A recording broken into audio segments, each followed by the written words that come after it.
আমার কাপড়গুলো উলঙ্গ করে আমাকে ঝুলিয়ে রেখেছে 3.5 ঘন্টা। প্রস্রাবের রাস্তার নিচের রক্তের মধ্যে কারেন্টের ক্লিপ লাগিয়ে সুইচ টিপ দিল।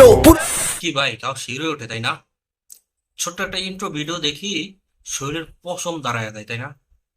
আজকে আপনাদেরকে পুরো ভিডিওটা দেখাবো আপনাদেরকে, যে আওয়ামী লীগ সরকার শেখ হাসিনার মতো একটা জালিম কতটা ভয়ঙ্কর ছিল, এই আলেমদেরকে কতটা নির্যাতন করছে শেখ হাসিনা।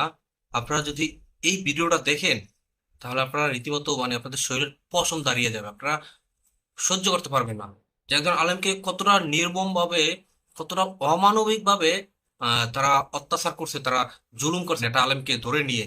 এই ভিডিওটা দেখলেই আপনারা বুঝতে পারবেন যে এখনো যারা আওয়ামী লীগের জন্য মায়া কান্দা কানতেছে, তারা এই ভিডিওটা দয়া করে একটু সম্পূর্ণ দেখার চেষ্টা করবেন। তো তার আগে আপনাদের কাছে একটা রিকোয়েস্ট করি, অবশ্যই ভিডিওতে লাইক দিবেন এবং আমার চ্যানেলটি সাবস্ক্রাইব করে আমার সাথেই থাকবেন। তো চলুন বেশি কথা বাড়াবো না, আমরা স্ক্রিনে সেই অমানবিক নির্যাতনের বর্ণনাটা একটু শুনে আসি। রেবনের মাটির নিচে আন্ডারগ্রাউন্ডে 3 তলা নিচে কারাগার, আয়রা ঘর, ডানে বামে 10টা করে 20টা রুম। চিকন আপনার হাতটাকে পিছন দিকে হ্যান্ডকাপ লাগিয়ে বেঁধে রাখে, শোয়ার কোনো ব্যবস্থা নাই, পাটা লম্বা করে দিতে হয়। 24 ঘন্টা অবস্থায় হ্যান্ডকাপ পরিয়ে রাখে, হাতটা লড়াচড়া করলে হ্যান্ডকাপ টাইট হয়ে যায়। কিছুক্ষণ পর শিরা থেকে ব্যথা শুরু হয়। কতবার যে দোয়া করেছি, আল্লাহ যদি হায়াত থাকে বাঁচিয়ে দাও, না হয় এখানে আমার হায়াত, আমাকে জীবন দুনিয়া থেকে বিদায় করে দাও। বাথরুমের সময় 3 মিনিট, বাথরুমে গেলাম সময় বেশি লাগলো। এমন খারাপ ব্যবহার করে, কুকুরের সাথে কুকুর এমন ব্যবহার করে না। পরদিন আমাকে বলে রেখে 6 নম্বরে নিয়ে ঝুলা। প্রশ্ন করে আমাকে, খেলাফত আন্দোলন চলে কি দিয়া, টাকা পাই কই, টাকা পয়সা কোত্থেকে আসে, কয়টা ভাষা জানো, পাকিস্তান গিয়েছো কয়বার, আফগানিস্তানে গিয়েছিলাম কিনা কখনো, ইত্যাদি ইত্যাদি। আমার কাপড়গুলো উলঙ্গ করে আমাকে ঝুলিয়ে রেখেছে 3.5 ঘন্টা। প্রস্রাবের রাস্তার নিচের রক্তের মধ্যে কারেন্টের ক্লিপ লাগিয়ে সুইচ টিপ দিল। পুরো শরীরের দেহের রক্তগুলো গড়গড় করে মাথার তালুতে উঠে যায়। যখন সুইচ ছেড়ে দেয় পুরো শরীরটা দোল খায়। 3.5 ঘন্টা।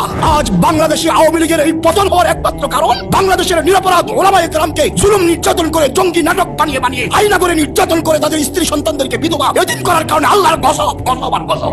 সত্যি কথা বলেন তো ভাই, কেমন লাগতেছে আপনাদের কাছে এই মুহূর্তে তার কথাগুলো শুনে? আপনাদের অনুভূতিটা কি একটু কমেন্টে লেখেন। কতটা নির্মম ভাবে এই মানুষটাকে, উনি একজন আলেম, এই মানুষটার সাথে একটা নির্মমতা, জুলুম, অত্যাচার করছে। আজকে এই আওয়ামী লীগের পক্ষেও এখনো দেখি অনেকে মায়া কান্না কাঁদতেছি, এবং এই আওয়ামী লীগের মতোই কিন্তু কোনো একটা দল হয়ে উঠতেছে।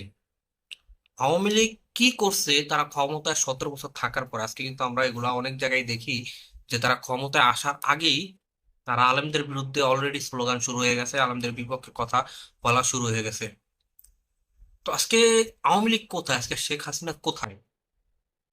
আজকে শেখ হাসিনা কোথায়? তাদের এই জুলুম নির্যাতন কোথায় আজকে? ঠিক ঠিক তেমনি এই শেখ হাসিনাকে দিয়ে শিক্ষা নেওয়া উচিত আমাদের বাংলাদেশে যারা নিজেদেরকে বড় দল দাবি করে, তাদের শিক্ষা নেওয়া উচিত।